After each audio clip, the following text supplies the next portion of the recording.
Way Ganawage.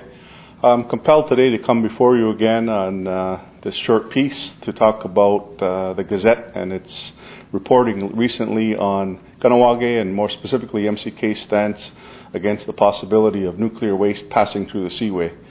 For those who have been following the news, there's a report that they're looking to have nuclear waste come through the seaway, and in short, Council has said no. We've made a position clear through a Mohawk Council executive directive and decision, forwarded off, and media has chosen to take it one way or the other, and more specifically the Gazette being negative, saying Ganawage doesn't have any control over what happens, not only in the seaway, but what passes through the Great Lakes, and took a bit of a stab at us saying that, we're being hysterical in this case.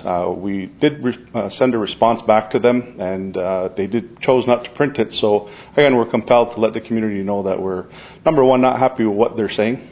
We think we have every right to be responsible, which is exactly what we're doing in this case, to assure not only communal safety, but hopefully raising awareness across not only this part of the country, but maybe around the globe, that people in the nuclear industry need to take a little bit of a better stance and look at themselves as well in terms of how they're going to get rid of some of the stuff, the waste material that's produced and provided when they do make nuclear energy available to the world.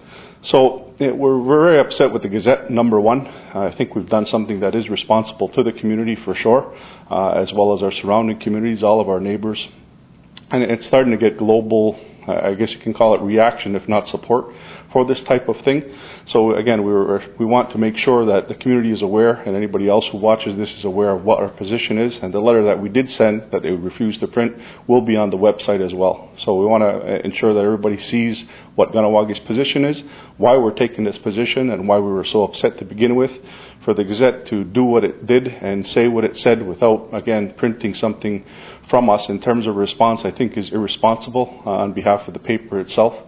They consider themselves journalists, and we're hoping that they would take a higher stance. So again, take a look at what we said, and we believe that we are right. Yaongoa.